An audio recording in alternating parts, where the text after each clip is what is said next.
Queremos dar as boas-vindas aos nossos ouvintes, aos internautas, aos nossos alunos. Hoje nós estamos numa semana especial e convidamos, como uma oficina, os alunos de Engenharia Civil aqui do NASP. Eles estão fazendo uma semana especial, com oficinas, com palestras específicas.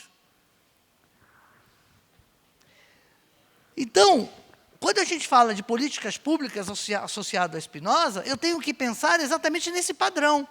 Como que a política pode ser desenvolvida para que possa aumentar o pathos, aumentar a potência, para que todos possam desenvolver as suas grandes aptidões.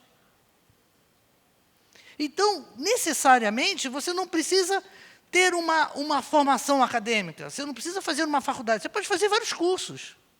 Você não precisa seguir uma pós-graduação, um mestrado e um doutorado para sentir-se alguém.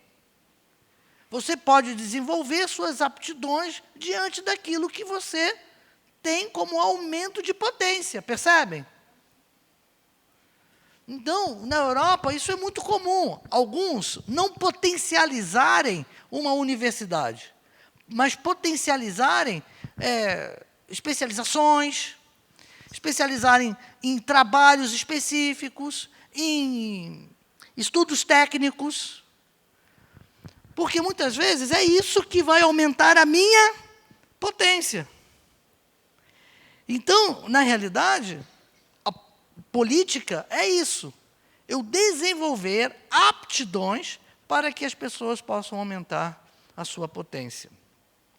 E aí tem as especificidades das áreas pelo qual eu posso atingir para que eu aumente a potência do povo. Um povo doente não tem uma autopotência. Como é que o pessoal vai produzir num estado, numa cidade, numa polis, se ele está doente? Não tem condições. Como é que o indivíduo vai produzir se ele não tem o mínimo de educação possível para ele desenvolver as suas paixões?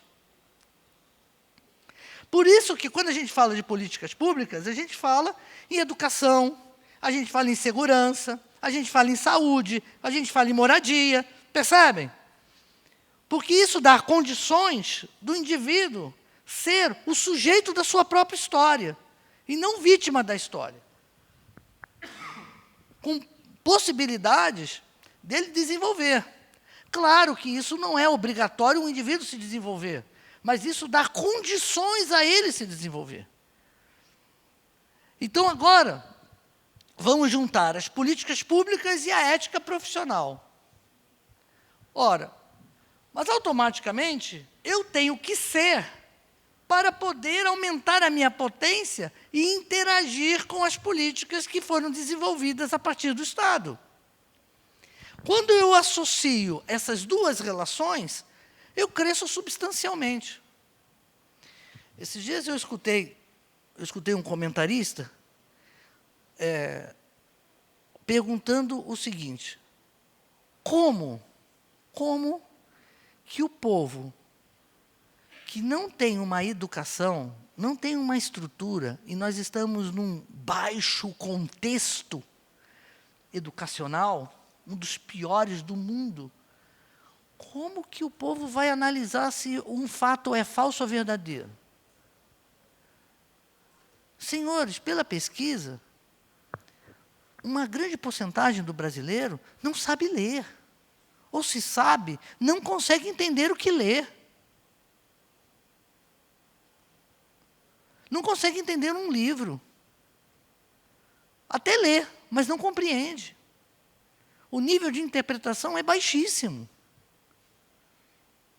Como é que nós vamos distinguir um fato falso ou verdadeiro? Como que vamos analisar de forma fria, racional, determinadas situações entre A ou B? Percebem? Então, há uma briga exacerbada, exagerada. E por que há uma briga exagerada? Porque é movida pelas paixões. Um povo sem a educação é um povo que não tem estrutura para combater as suas próprias paixões. Aí a gente vê loucuras nas ruas. Loucuras nos ambientes familiares.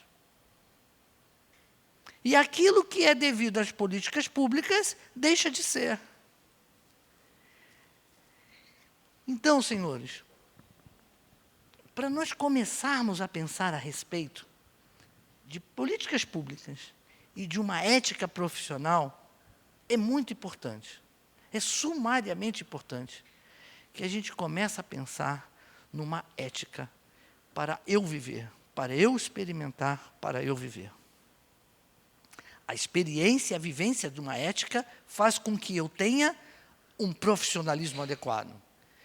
E, consequentemente, eu tenha políticas públicas mais adequadas. Porque eu vou saber escolher, eu vou saber votar. Se eu não tenho essa experiência, a vivência de uma ética, eu não vou conseguir exigir isso das políticas públicas. E, consequentemente, vamos pairar na situação que, infelizmente, o Estado brasileiro passa. Bom, está aqui a dica aos nossos queridos alunos, aos nossos ouvintes, aos nossos internautas, que possamos parar e pensar um pouco nas nossas atitudes, na minha experiência, na minha vivência, para que eu possa fazer um Brasil melhor. Obrigado, senhores. Obrigado, internautas. Obrigado, ouvintes. Ok, turma. Foi me avisado que, inclusive, agora vai ter uma reunião, né? Ok, turma, vamos então levantar para uma oração. Senhores, lembrem-se dessa nossa conversa, viu? Vivemos um país tão desvairado por causa dessas eleições. Que o nosso Deus possa realmente nos abençoar, para que a gente possa ter uma convivência harmoniosa, independente do seu partido, independente das suas escolhas. Não vale a pena terminar com a sua namorada, com o seu namorado, brigar com teu pai, com a tua mãe, com teu colega. Por causa disso, vamos respeitar as diferenças, né? E que Deus possa abençoar o nosso país. Alguém gostaria de fazer oração? E que o nosso pedido seja esse, que Deus possa abençoar o nosso país. Então, curvemos a fronte, fechemos os olhos.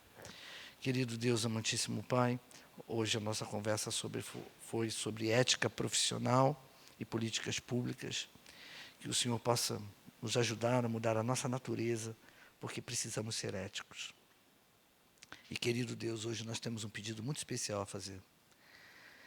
Que o Senhor possa estar nessas eleições, colocar a tua mão protetora nesse país, pessoas sinceras, pessoas que lutam, para que possam, junto a Ti, constituir uma ética melhor para o nosso país.